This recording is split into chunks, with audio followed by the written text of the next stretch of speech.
And now, the time fight fans all across the globe have been waiting for. It's the MTMV main card with your man, The Voice, and my mano y mano, my verbal sparring partner, the person who thinks he's doing something right now. So so go on with your little. As a matter of fact, yeah, go on with your little talk or whatever, because I'm feeling real froggy today. I got a whole lot of pent up, not animus, but energy. I feel like your animosity is placed in the wrong place. Okay, you messed up last week, good sir. Okay, your Cardinals lost earlier this week. Okay, sir, it's not on me. All right, And you all drafted Ben Simmons. We also traded Ben Simmons, so I'm not even worried about that. And you picked up Madam Blueberry. I mean, James Harden. Do y'all have a basketball team in Missouri? Oh, okay. I didn't think so. That doesn't matter. My squad went to the finals last year, sir. And where are they now? They're in turmoil. Okay. Now let me go ahead. That they are growing off of the camaraderie that was built last year. They're in turmoil, and shout out to Neil Long. Anyway, ladies and gentlemen, boys and girls, I want to introduce to you the man, the myth, the legend, the flubberer, the voice. How you feeling today, sir? I mean, I'm feeling good because you can't even say flubber. No, I said flubberer. Right, you're making up words. That's not. You're the flubberer. That's not a word, sir. My nickname is Wildress, and I talk about my luxurious skin all the time. I can make the words. This is what I do. Okay. Now I know you're excited to get into some combat sports because we got some good things to talk about. However, it would be remiss of me to mention my Philadelphia Phillies, because I know that's gonna make you unhappy. You already said something about them. Like I said, I want all the smoke. They suck. They gonna lose. Does Ryan Clark still play for them? No. He was from St. Louis, so who cares about the Phillies? I don't think that you want any smoke in your older age, sir, because you might have asthma. Okay, I got asthma. I took off work yesterday because of my asthma. I got my inhaler today though. So what's up? You still not doing nothing with it, sir. Okay, and the proof is in the pudding that we saw in the beginning of the video last week. Okay. You sound like a Cowboys fan right now. You talking about the past. Listen, you came in here with that energy. All right. I told you I got some energy that needs to be released. So I want all the smoke. And sir, you should have had that energy with that intro last week. Okay, let's go ahead and move on to some amazing. Let's get out the past. First of all, I want to get started with. It seems that social media seems to be the place that everybody is taking their match requests to. I want to get started. First off, with your man Usman, who is wanting that rubber match to happen immediately. And Leon Edwards say, "Yo, it can happen, but it's going to happen in my backyard." So, Voice, take us through that one. And I'm sure I think there's at least 2 or 3 more bouts that are expected to happen, but it's through social media. So, tell us how you feeling about all these. Well, I think Leon has he has all the right to say where he wants the fight to take place. He is a champion, but not only is he the champion, he has been so greatly disrespected by fight fans as well as the UFC. So while he's in a position to call shots, he needs to call the shots, because it's not a given that he's going to retain the title. Let's remember, he was losing the fight, and then he snatched victory from the jaws of defeat. So yeah, make your claims, not do all that. But here's the thing: even him saying this, Dana White said as soon as the fight was made that making the rematch in the UK will probably be the best thing. So he's really not saying anything. It's kind of a given that that's where it's going to take place. So if he needs to say these things to hype himself up or to make himself seem as if he's calling shots when he's not, hey, more power to you. Am I looking forward to the fight? Absolutely. And I would love for it to be over there because fights in the UK especially what the UFC does in the UK, Bellator too. But fights in the UK are the deal, and they've been doing very, very well. The UFC has been on a really good run in the UK as of late. Sold out arenas where they go, and the energy has been off the meter. So yeah, call your shot. Say it has to be in the UK, even though, like I said, he ain't even had the belt for 2 hours before Dana said the same thing. But yeah, go on, do your thing, partner. Do your thing. Hey, well, another fighter that we talk about here a lot on the main card, Tank Davis. So apparently there may be a possibility that the bout between he and Ryan Garcia may be done. Now, I want to mention before you get into that, another great fighter that we're actually going to be talking about in a little bit. Devin Haney recently came out and said Tank Davis doesn't want to fight nobody. It's been like that for a while now. He's running scared. Boys, go on, give us your thoughts on that, and also your thoughts on the Davis Garcia bout. Devin Haney. Devin Haney is a champion. Devin Haney, by being the undisputed champion, holds all the cards. His statement is not correct. I believe Tank Davis truly wants to fight the best that are out there. He wants to get in there and mix it up with the other kings in boxing in his around his weight at this moment. The issue is his management doesn't want him to fight anybody. He said himself after the Rolly Romero fight, it was like, they keep giving me these dudes. He knows he's fighting bums and nobodies and people he shouldn't be fighting. He knows that. He's expressed his displeasure with the matchmaking, but can't be that displeased if you re-upped with him. That's where Devin may have a point, because if you really wanted to fight somebody, you would have left Mayweather promotions after that last fight, and you didn't. So, Devin has a little bit of a point there, but no, actually, your promoters won't give you anybody, so it's up to you to make a change. And not really thinking about it, because that's what Devin did. It's not that he couldn't fight anybody, but the fights that he wanted, he couldn't get made with Eddie Hearn. So Eddie gave him his blessing. He went off, and now he's getting the fights that he wanted. He got all the titles. He became the man. He silenced a lot of folks. People calling him the internet champion. Internet champion anymore. So I have to retract my statement, because it's really on Tank to make things happen. Devin just showed you can make it happen if you want to make it happen. Right. Do you want to make it happen? Well, I think also the issue is that they're looking to make this fight with Ryan Garcia immediately, because a lot of people feel if they wait till 2024, it's not going to be worth it, because most people feel like Ryan Garcia is going to lose before then. So I don't know. Why would they wait till 2024? Because if they were trying to make the fight, from what I read, they were trying to make the fight for December, because they feel like if they wait, they would end up having to wait until 2024, because both fighters would take other bouts. But then I also read recently that Tank's team doesn't want to hold off on the fight, because by 2024, Garcia's name may not mean as much with a loss as it means now. Yeah, he has not faced any real competition according to a lot of people. So he's got Luke Campbell on his record. We can't downplay that. He has one notable fighter on his record, and if I'm not mistaken, he fought Campbell just after Campbell lost to Loma, and he stopped Campbell. So we can't say that he hasn't fought anybody. Likewise with Tank, you can't say he hasn't fought anybody. I mean, he fought an old Gamboa who just got knocked out by the guy that he just got done beaten with half an arm.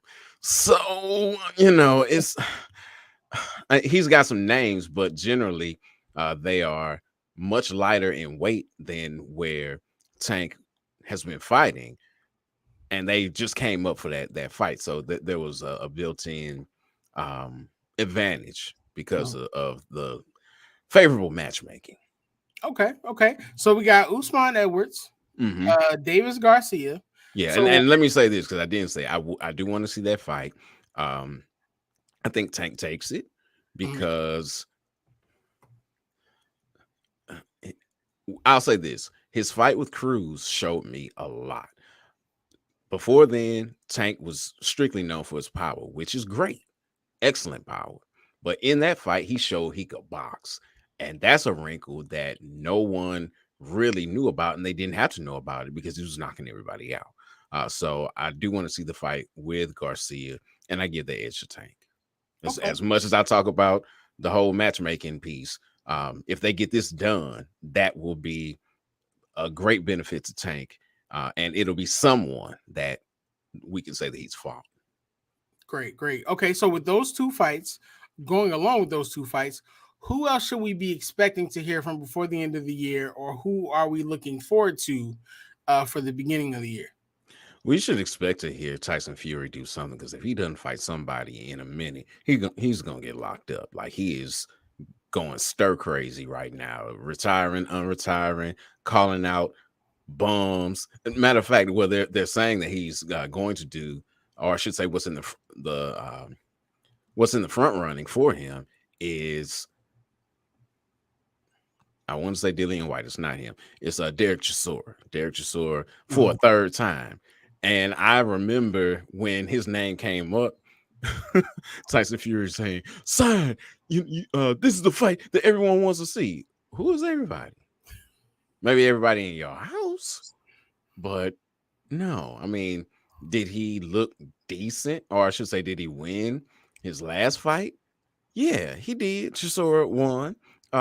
It was a spirited effort, but he already lost twice to you. Don't nobody want to see that. Nobody. We got to see something, boys. Something has to happen. Yeah, something has to happen. Like, and we talked about this before starting the show. There are so many fights this weekend. Doesn't mean that they all need to be talked about. Very true. Very true. After this break, we're definitely going to get into some of the biggest fights that we're looking forward to this weekend. Want to take a quick break and But before you we take a quick break, know, one fight that has been bandied about for quite some time that I do not expect to see, or let me say, I will be pleasantly surprised if it happens, is Errol Spence Jr. and Bud Crawford, who also put up a shut up and said, "Let me take this into my hands, step away from who I'm with, so I can make the fight happen." Only for the fight still being up in the air. I don't know what the holdup is with that, but They scared. at this point, I'm ready for Spence to move on. Yeah, he's gonna move on because he's scared. He don't want that smoke. I'm not. Oh, let me not say that. He's not scared, but I think his promoters don't want to make that fight, which is the Why? reason why they did not acknowledge him as a champion in the first place for quite some time until his promotional things came up. Now that it's come up and they're working, they're supposedly working with him, Mhm. they're putting all these hurdles in place to keep the fight from happening. I mean, Oh, if so it's more on Spence than it is on Crawford. yeah, Spence, at least Spence's people, because Crawford agreed to the 60-40 split. He Mhm. agreed not to take any guaranteed money. When have you heard of a professional prize fight of this magnitude and there's no guaranteed money? He's agreed to nearly everything. The only thing he asked for is, hey, if that's not how things are going to go, I need to see the books, which makes sense. You need to make sure y'all not cooking it and saying, oh, because it's not only is it a 60-40 split on his end, it's a 60-40 split of the profit, not the revenue, the profit. So yeah, I need to see the books and make sure I'm not getting screwed in this, especially with no guaranteed money. Well, I mean, it just kind of depends on who you ask, because I know is it Steven Espinoza, Mm-hmm. the head of Showtime Sports? He actually stated that there's been a lot of media misinformation about the bout, and that they're actually very close to having this done and having it signed. I hope he's right. Like I said, I will be pleasantly surprised if this is the case, because it's supposed to take place day after my birthday. So yeah, I would love to celebrate my birthday by watching that fight. But that yeah, they have about a month to get all this together. And if they haven't been actively training like the fight is gonna happen, then yeah. So Yeah, I don't. I personally think if it happens, it's probably going to happen maybe January, February, because the from what I saw previously, it was November 19th. yes. Is that what they were referring to? But when he was asked about it, Steven even stated that he doesn't even know how the date got out there for Mhm. that. And we're looking at October 11th. I can't see now. He Yeah. did say that they don't have any like B, C, or D options for either fighter because these two want to go at it. But he did state that he didn't know how that day got out there. That's why I was saying I was like, I thought Spence wanted to have the fight happen, but it seems like every time you hear something, it's off and on, off and on. Hmm. And De La Hoya has gone out of his way to say that he believes that Crawford will knock Spence out, and I don't know if that happens. Yeah, I don't know if that happens either. I think it would be a excellent fight. It's the fight that most fight fans want to see, but do the fight promoters want to see it happen? Mm, gotcha. And let me not say that. Does PBC want to see it happen? Because they're the only promoter. Okay.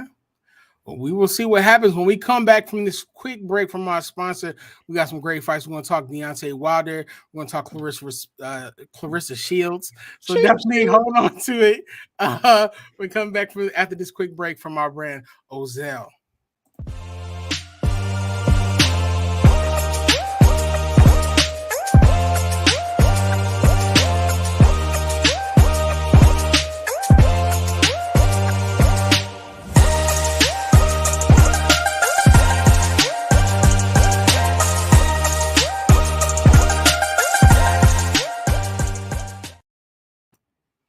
And welcome back. I'm just gonna put that out there. That was not a stumble. That was me finishing my thought process. Christmas Shields. Okay. Oh man, let's get into it now. Voice.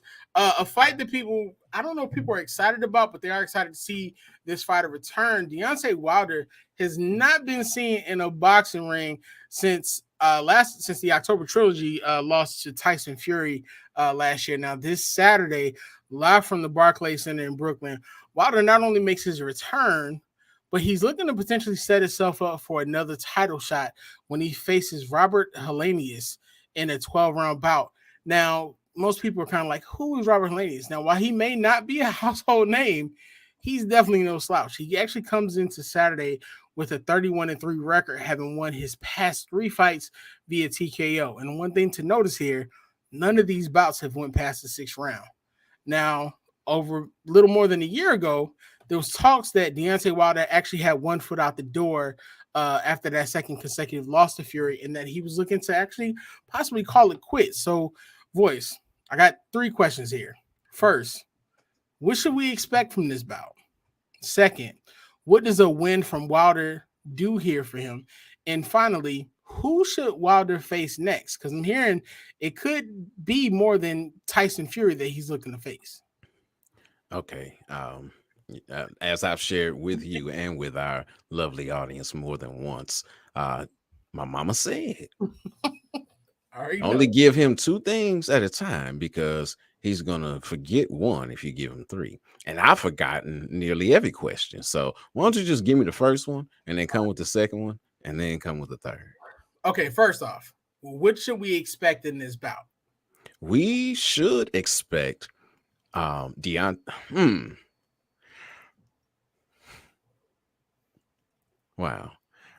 I know what I want to say, but I don't know that I should say it.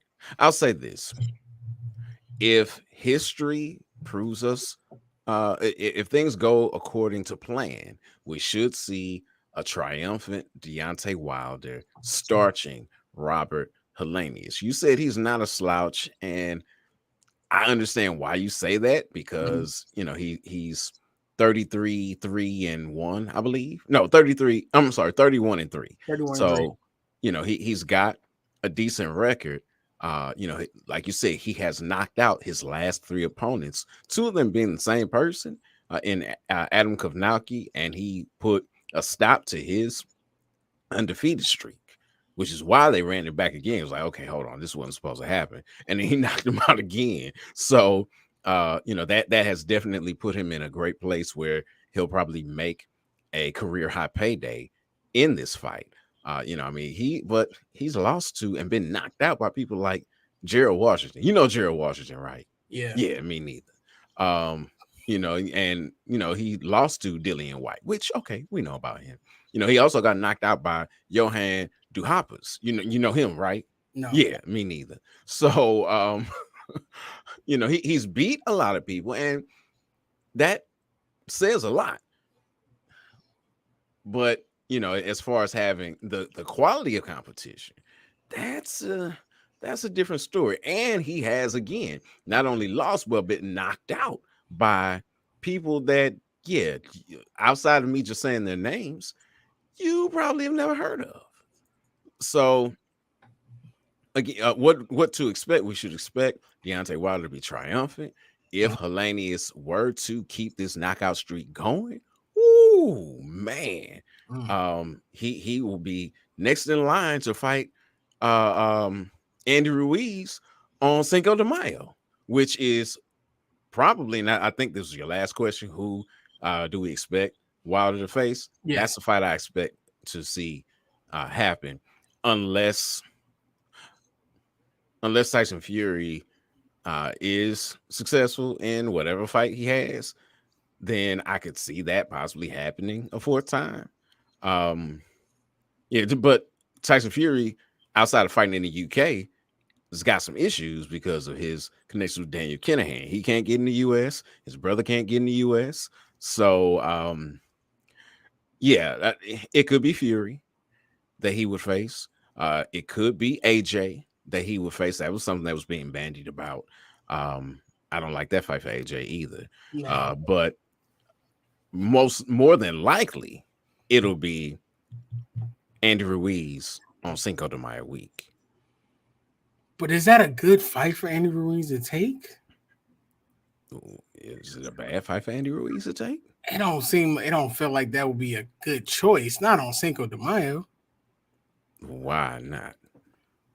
Deontay Wilder. That's what we're doing. Mm-hmm.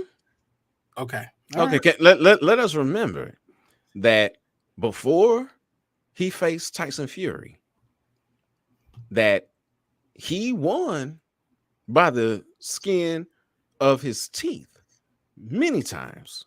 Mm-hmm.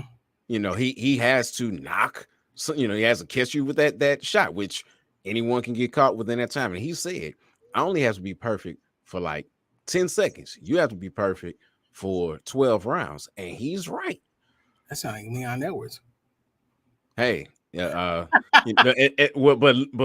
Rocky did that. That's not normally how Rocky fights. That was like the first stoppage that Rocky had in a couple years. So, but that's neither here nor there. This is what Deontay has said. Deontay is absolutely right, because Deontay Wilder is not a boxer. He's a slugger. I don't care what he did in the Olympics. He's a slugger, and an awkward one at that. So, yeah, can Andy Ruiz take care of him? Yeah, he can, because Andy Ruiz can box and he can slug. So I have to ask this question then, and I feel like I know how you're going to answer this, but I have to ask this question. I saw a conversation on, I think it was ESPN a few weeks ago, and they were talking about Deontay Wilder, and the question was, do you consider him an all-time great? Okay. Is that the question? That's the question. No. Your face just told me everything. Next question. All right. Moving on. So now I'll say this. Is he a Hall of Famer? Possibly. Because he is one of the best of his era. So I'm not going to disparage the man. Totally. I'm going to tell the truth, because that's what I do. I tell the truth. But is he one of the greatest heavyweights of this era? Yes, he is. So then, Uh, okay, but much of it is due to his athleticism.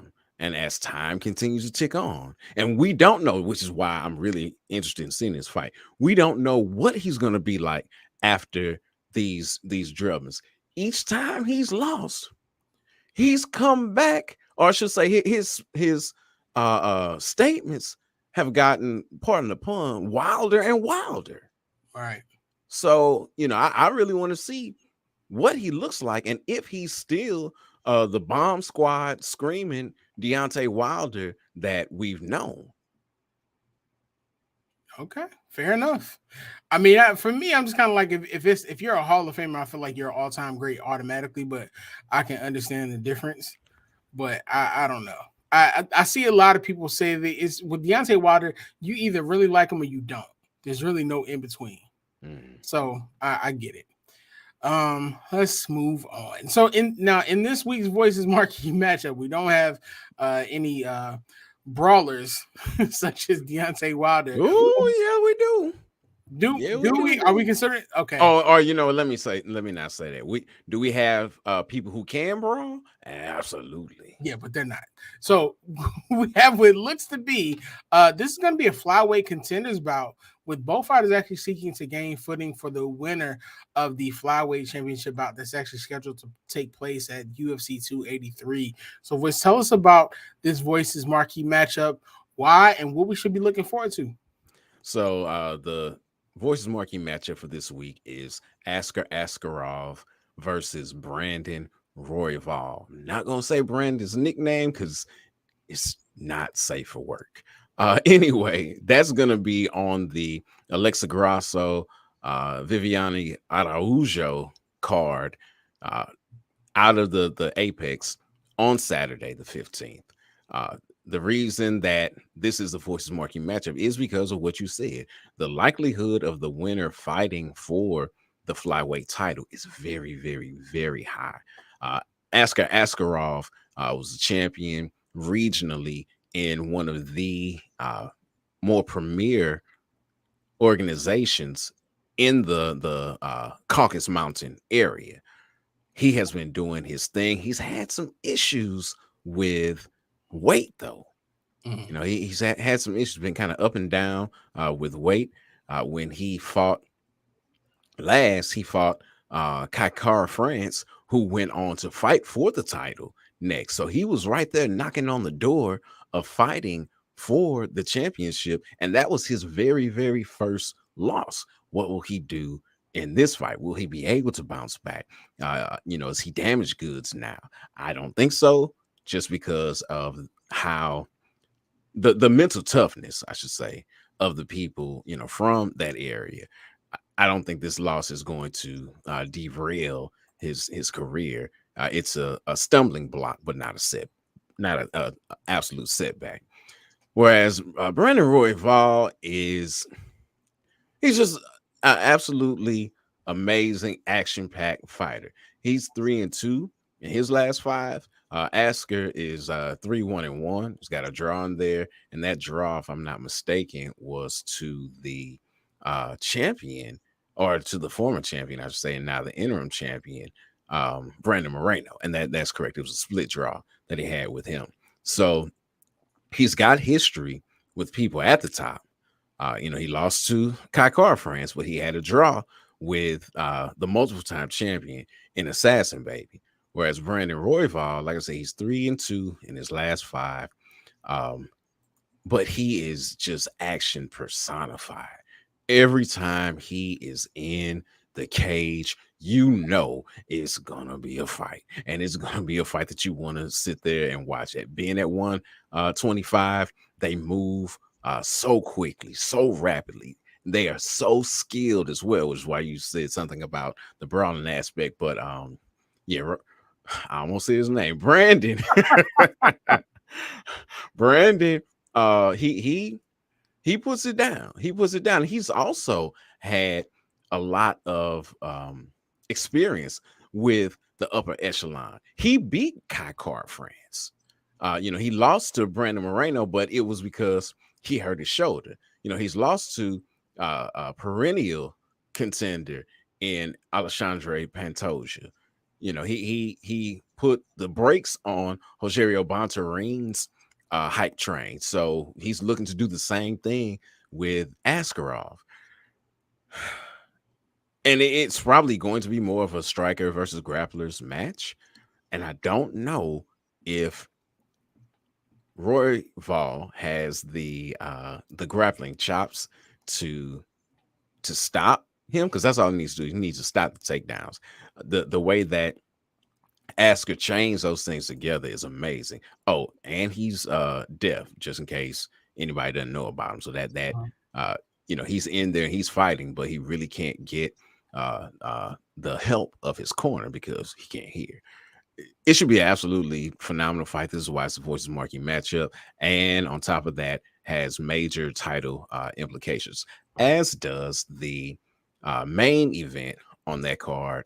Uh, the next person should either be next for Valentina Shevchenko at 125, or they should be up next if Valentina and Tyler Santos run it back.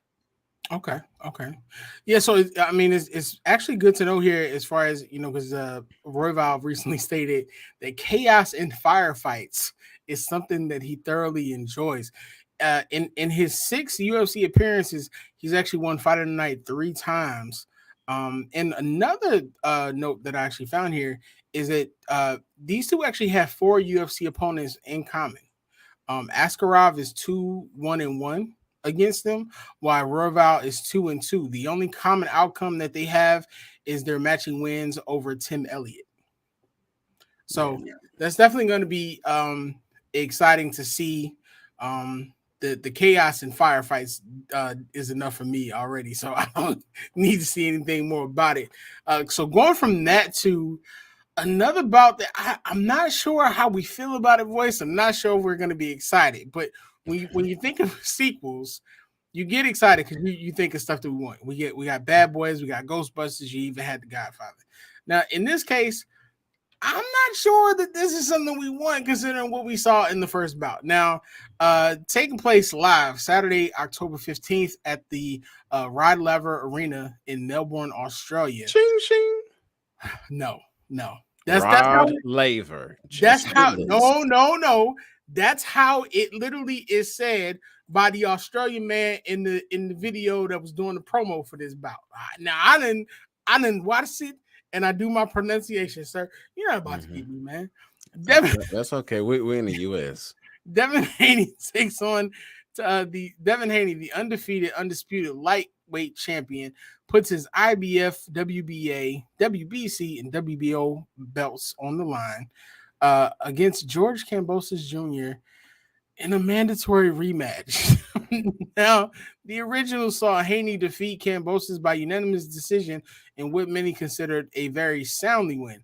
Now, what's funny about this is that Kambosos actually has stated that this is a great opportunity for him.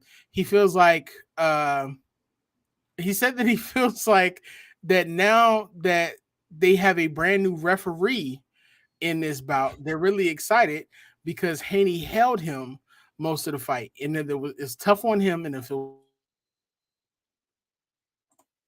he's expecting a hungry and determined Kambosos, and he's prepared for any adjustments that he brings. He said it was the first title fight where everything was against me, nothing was working in my favor, and it was a do or die moment. Now, voice, I have to ask you, based off of these two very contrasting bouts, you would think that Kambosos was held the entire bout, and Haney was literally in a do or die situation. So the first question I have to ask you is, which one of these statements is more correct? Because everything that I saw from that bout, and even the feedback that you saw from others, Kambosos was beaten pretty soundly. Yeah, he was beaten from pillar to post. Was there some holding? That fight was so long ago, I can't remember. Or I should say, if there was holding, it wasn't to the point where it painted the fight, where it stood out in the fight. I'm sure there was some from time to time, but this is boxing, and if you can, it's not cheating if you can get away with it. So, from that perspective, hey, it is what it is. But this is the same guy who said, yeah, you thought I came in overweight, but I didn't do that. Yeah, mind games, mind games.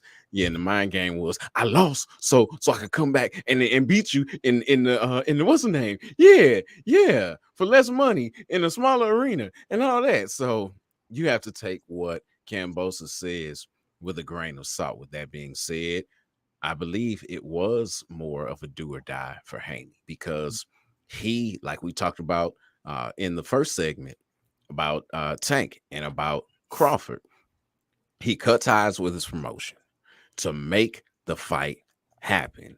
He was betting on himself. He no longer was a co-promoter as he was in the other fights.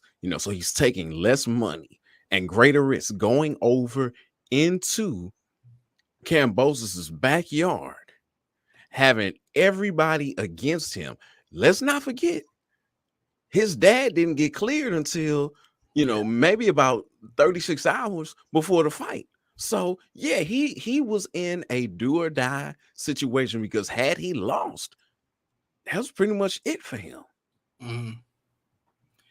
Well, they're hearing statements that if Kambosos takes another loss, Kambosos is actually going to be looking to retire this time around. So I know we don't provide predictions here, but based off of the first fight, I mean, should we be expecting a retirement from Kambosos, or are you going to be shocked if he pulls out a win?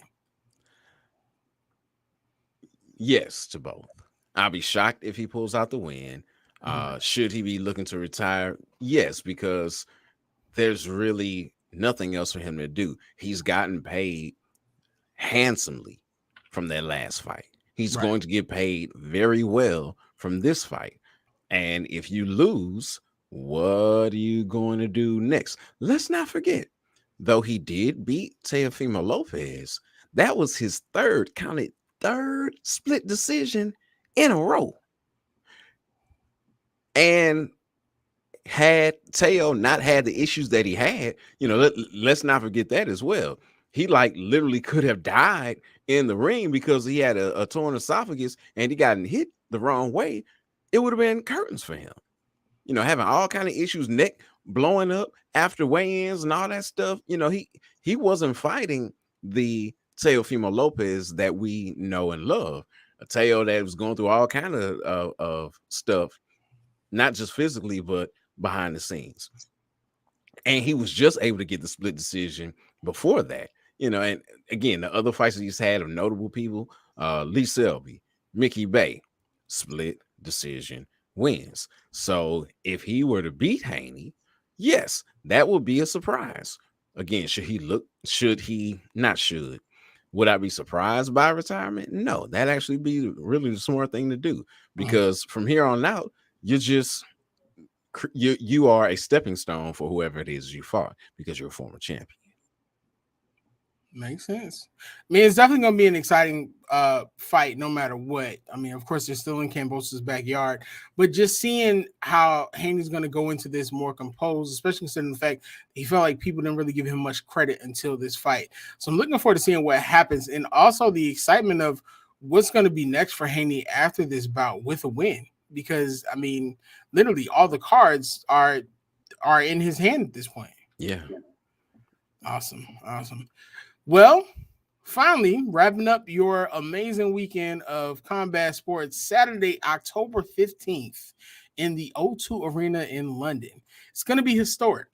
WBA, WBC, and WBF and the ring middleweight champion Clarissa Sheilds is don't forget WBO. She's undisputed. No, I'm sorry. Savannah has a WBO. My bad. You butchering stuff, sir. Let me do this, sir. I'm human too, so but yeah, that's right. I'm human, but because I'm really, really close to being perfect, yeah, you have to take every opportunity I make. Wow, now you fumbled a couple times, sir. Before I was that doesn't take away from the fact that I'm really, really close to being perfect. Before I was interrupted, by the Flubster here. Clarissa is going to be facing Flubber WBO Flubster. champion Savannah Marshall to determine the undisputed women's middleweight championship. Now, this is actually going to be an all women's boxing card also. But one thing to notice about this match is that Marshall is the only blemish on the record of Shields.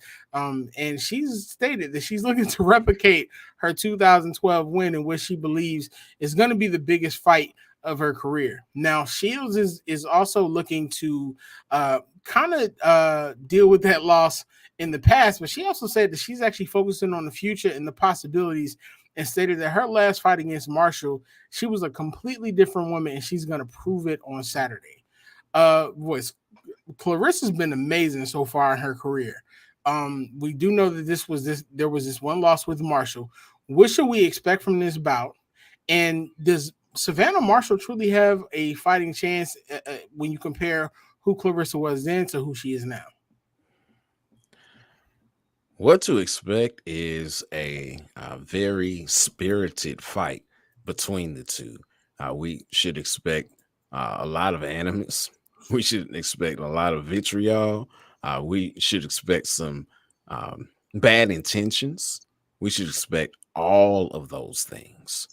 As far as Savannah's chances, when you've beaten somebody, you hold a special place in their head. And as you accurately stated, it is the only blemish on Clarissa Shields' record ever. Of her 65 amateur bouts, there's only one loss, and that was to Savannah Marshall. Now, that was over 10 years ago. So, and it's not uncommon for people to lose in the amateurs. It's uncommon for someone to have one loss in such a storied amateur career. I mean, Clarissa was in the amateurs from what, 2010 to 2016. So she had 6 years of amateur bouts, and you only lost once. That's pretty phenomenal, because anybody can have an off day, and for you to do that well, pretty phenomenal. Multiple time Olympic gold medalist, pretty phenomenal amateur career, and is undefeated as a professional, as is Marshall. The greatest difference between them, and here's what's really interesting with all that, is that they both also come in at 12 bouts, so they had the same amount of professional bouts. Biggest difference is Savannah has knocked out 10 of her 12 opponents. Clarissa has only knocked out 2. However, level of competition has a lot to do with it, and many of the people that she fought, they were just, it's like, okay, you out there, you're this, you're that, but you can't knock the fact that she's knocked out her last, about 8 opponents. Mm-hmm. Again, and what Clarissa will say is, level of competition, you're not fighting anybody. I'm fighting, these championship bouts. You're not fighting anybody, which she's got a point as far as that's concerned. The championship bouts for Savannah Marshall just start happening in 2020, but she knocked all of them out too. So you can't take that away from her. Do I think that Clarissa is a different fighter? I will hope she's a different fighter 10 years later, but I would hope the same thing goes for Savannah Marshall as well. I can't wait to see the fight, because like I said, there's been a lot of animus and build up to the fight, and I want to see who's going to be able to really back up what they've been saying. Well, I did my research on that one, and looking back on it, Clarissa Shields actually feels like she won that fight. But if you go back and you read the articles about it, she stated that the only reason she won is that the judges weren't giving her the points, and that Savannah ran the entire fight. So I'm wondering exactly what will be the game plan for Savannah this time, if that's true. I couldn't find any footage of the bout. But Clarissa's amazing. I mean, I believe she's the first fighter, male or woman, to hold all belts in two weights at one time, correct? Like simultaneously? If you're saying it, I believe it. She's she's held so many different belts at so many different weight classes. Mhm. It's ridiculous. Um, Now, the thing that stands out most about what you just said is that that was in the amateurs. Amateurs are not as long as pro fights. You got 10 2-minute rounds. Will you be able to run away that whole time? Stick and move. I mean, now granted, it sounds like spoiled milk on Clarissa's end because the object of the game in boxing is hit and don't be hit. So Right. if you can use your ring generalship to stick and move, you win the fight. Now, is it oh well, you're not fighting because you're not engaging me? This is not a street fight. This is boxing, and if you can stick and move, you win the fight. So, but that's not the way that she's been fighting lately, Marshall. As far as things are concerned, because you can't stick and move and be knocking everybody out. You have to sit down on your shots to do that. So we'll see what happens. When they step into the squared circle on Saturday. Awesome. It's going to be a great bout and a great card. We're going to be wrapping up here. Before I know that you said there's one more bout that you actually wanted to mention before we wrap up. Yeah, that is not the only title fight on that card. In the co-main event, you have um, Michaela Mayer and Alicia Baumgartner, and they have been about as spicy as Shields and Marshall have been. I mean, Baumgartner has been talking big head regarding things, as well as Michaela Mayer has been as well. Both of these ladies are from the U.S., so unlike the main event, they both have the same kind of things working against them with this fight being pushed back. Because I mean, they were ready to go. I think if they hadn't weighed in, they were preparing to weigh in when they called the fight due to the official mourning period because of the death of the Queen. Now they have to travel back to the UK. Now they have to weigh in all over again. Not that everyone else doesn't have to do that. Marshall doesn't because she's from the UK, but the other three have to do that. But yeah, that they have been talking mad head, and I am looking forward to seeing how this fight is going to go. This is yet another unification bout to an extent. I mean, you've got three real titles on the line and one wannabe title in the IBO. I'm sorry, IBO, if you're out there and you're listening. You know who you are and you know what you are. You're gaining prominence, but there are four belts that people recognize, and IBO is not one of them. But you've got the IBF, the WBC, and the WBO super featherweight titles on the line.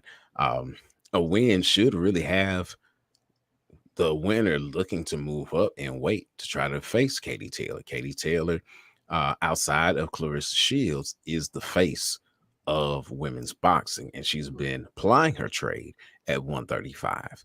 A fight against a champion, a name champion like a Michaela Mayer or then a Alicia Baumgartner would be huge, absolutely huge, and probably the biggest fight that Taylor could get at this time, outside of maybe a rematch with Amanda Serrano, which doesn't look very likely. And Serrano was a little too light for her. She really was. With that being said, if they do stay at 130 or in one of the lower weight classes, either going down to or allowing Serrano to come up to face them will be phenomenal as well. Awesome. Well, it sounds like there's going to be an amazing weekend of combat sports.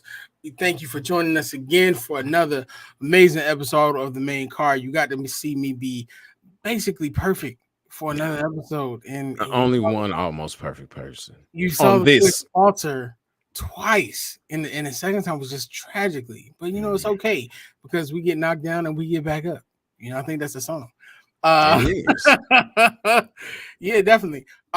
So voice, as we end out, is there any final words that you want to share with the good people? No, just really looking forward to all the fights this weekend. Like I said, so many. There's another card going on in Australia at the same time, or I should say on the same day of the Haney Kambosos fight. So I mean, it's so much boxing. I look forward to being in my seat, my captain's chair in Fight Central 4.0, just taking in all of the fisticuffs that is humanly possible. Great deal, great deal. Well, thank you, good people, for joining us. You already know, MTMV Sports. This is literally what we do. There's so many amazing shows that you could watch, stream, even be a part of. Also, if you get a chance, check out our website. We got some great articles by some amazing writers. Our boy C. Michael actually just dropped an amazing article for the Memphis Grizzlies that may make you a Memphis Grizzlies fan if you're not a Sixers fan. So as we go out. Thank you for joining us. We'll see you next Tuesday, 7:15 Eastern Standard Time. Voice, take us out. Until next time, fight the good fight.